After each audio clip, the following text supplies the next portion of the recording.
بسم اللہ الرحمن الرحیم۔ احادیث مبارکہ کی روشنی میں شب برات کی کیا اہمیت ہے؟ کیا اس رات کی عبادت ٹھیک ہے؟ شب برات کا روزہ رکھا جاتا ہے، اس کی صحیح حیثیت کیا ہے؟ شب کا روزہ تو کبھی ہوتا ہی نہیں، یہ آپ نے شب برات کا روزہ کیسے لکھ دیا؟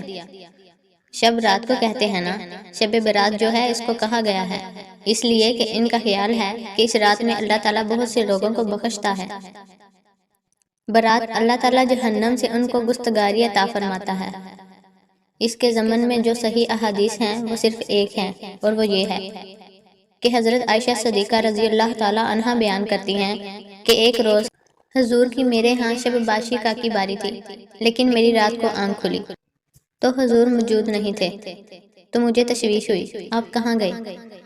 تو میں خود گئی یا کسی اور کو آپ نے بھیجا؟ بہرحال مجھے پوری تفصیل یاد نہیں ہے، تو معلوم ہوا کہ آپ جنت البقیع میں گئے ہوئے ہیں اور وہاں پر استغفار کر رہے ہیں اللہ سے، اور تمام جو بھی وہاں پر مردے دفن ہیں ان کے لیے مغفرت کی دعا کر رہے ہیں۔ بس یہ ثابت ہے، باقی اس میں جو ہے ہندوؤں سے ہم نے مانگ لی دیوالی، تو وہ دیوالی جو ہے وہ روشنی کی جا رہی ہے اور بتیاں جلائی جا رہی ہیں۔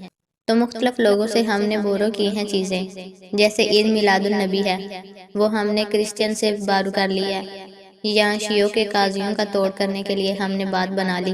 اب اس میں جو ہے روشنیوں کی جا رہی ہیں یا دیوالی کا گویا کہ ہم نے توڑ فراہم کیا ہے یا اس کی نقل کر رہے ہیں۔